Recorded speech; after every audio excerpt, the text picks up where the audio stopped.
მოგესალმებით ყველას. დღეს ვისაუბრებ ვაზის ნერწიდან როგორ გამოვიყვანოთ ჩვენთვის სასურველი ვაზი, ანუ სასურველი როგორ მაგალითად ვართ სადმე სტუმრად ან სადმე და მოგვეწონა ვაზი.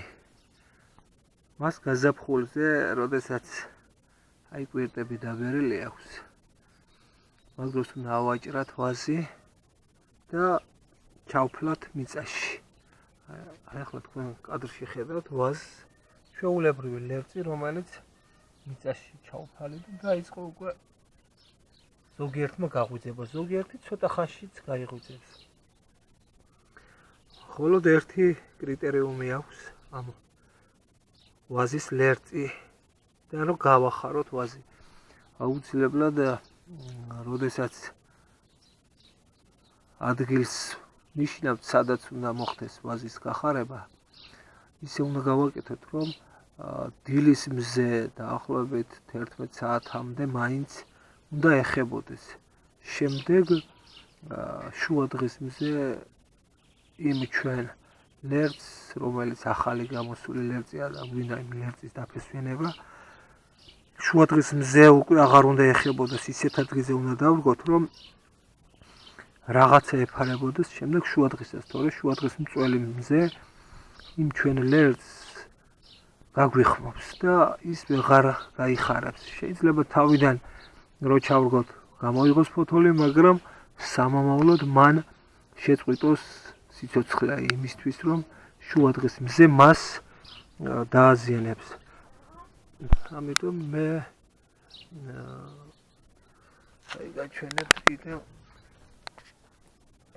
აქ მაქვს სხვადასხვა ვაზები, აი ეს მაგალითად სხვადასხვა ვაზი არის, აი რომელიც ჩავურგე და დაიწყო მუშაობა. აი იქ მაგალითად ესენი არის, ეს და ეს არის ლეღვი. ლეღვიც შეგიძლია ტოტით გაახარო. ტოტით ადვილად მრავლდება ლეღვი. აქ არის მაგალითად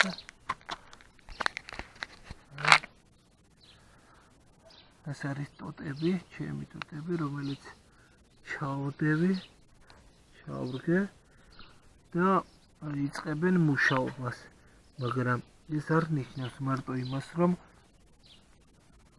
მუშაობა დაიწყოს და ამით გონია გაიხარა. არა, აუცილებლად უნდა მას ხშირად სჭირდება წყლის დასხმა, ყოველ დღე, ყოველ მეორე, მესამე დღეს მაინც გააჩნია თუ წვიმა არის, წვიმის ფონზე მას დასხმა არ უნდა, მაგრამ თუ ხედავთ რომ უკვე სიმშრალე აქვს, აუცილებლად უნდა დავასხათ. ამით ჩვენ შეგვიძლია ჩვენ თავად ჩვენივე ნერგი ჩვენ მოვიპოვოთ, გავამრავლოთ. ჩვეულებრივად იძლევა ნაყოფს ქიდან აღებული, ლერწიდან აღებული, ჩვეულებრივ ბევრი ნერგი მაქვს ესეც.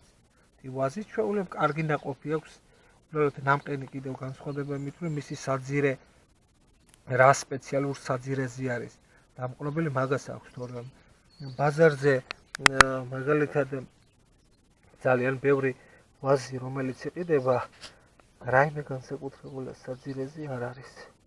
ჩვეულებრივ აი ახლა მაგალითად რა ვიღოთ რამე ისეთი საძირე და დავამყროთ რაიმე ნერგი. არა აქვს რაიმე განსაკუთრებული საძირე, მას არ გააჩნია. რაიმე განსაკუთრებული, ნამდვილად არ გააჩნია. მე მაგალითად თითა ვიყიდე, გაიზარდა, მაგრამ წელს გახმა. რაიმე განსაკუთრებული ნერგი არ არის. არ აქვს რაიმე განსაკუთრებულობა მასთან. ამიტომ თქვენ თუ გინდათ რომ თქვენ თვითონ გაახაროთ ნერგი, თქვენი კონკრეტულად ვაზზე მაქვს საუბარი. როდესაც დაიბერება გაზაფხულზე მარტში შეგიძლიათ მოწყვიტოთ ლერწიც, მოვჭრათ და ჩაფლათ დაახლოებით 15 სანტიმეტრით, მინიმუმ 15 სანტიმეტრი მიწაში. 15 მინიმუმ, 15-20 სანტიმეტრი და ერთი ან ორი ყლორტი დაუტოვოთ მას ზემოდან, კვირტი. აი ერთი კვირტი და მეორე კვერდი დაუტოვოთ თავზე. და უცილებლად უნდა იყოს ისეთ ადგილზე დარგული, რომ დილის მზე ხვდებოდეს მხოლოდ დილაობით ხვდებოდეს მზე. შესაძლებელია საღამოს მზეც ხვდებოდეს. აი 12 პირველი 2, 3, 4, 5, 6 საათი. ამ პერიოდში მზე არ უნდა ხვდებოდეს მას, რომ არ მოხდეს ლერწის გამოშრობა. ჩვენ თავად შეგვიძლიათ ამოვიყვანოთ ლერწები. ამით აი ესე გამოდის. აი ახლა აქ არის ლეღვიც და ლეღვიც ანალოგიურად გამომყავს. ჩვეულებრივად ლეგვის დამკნობა არ შეიძლება. ძალიან რთული დასამკნობია, მაგრამ წლები ვერ ძლებს. და აი რო გავიდეს 10-20 წელი ვერ ძლებს ლეღვი დამკნობილი. არ შეიძლება. ჩვეულებრივ რაიმე ლამაზი ტოტი მოგწონთ, ლეგვის ჩაარჭეთ მიწაში, ან გადააწვინეთ მისი ტოტი და ასე დააფესვიანებთ მას და მიიღებთ თქვენთვის სასურველ ნაყოფს. ჩვეულებრივად არავითარი ბევრი შრომა არ გჭირდება. მთავარია სისველე გქონდეს და მწველი ზაფხულის მწველი მზე შუადღეობით მას არ უნდა ხვდებოდეს. თუ რამეა, მაშინ წინიდან რამე ააფარეთ. ჩრდილივით გაუკეთეთ, რომ მას არ მოხვდეს მზე. კარგით, დიდი მადლობა ყურადღებისთვის.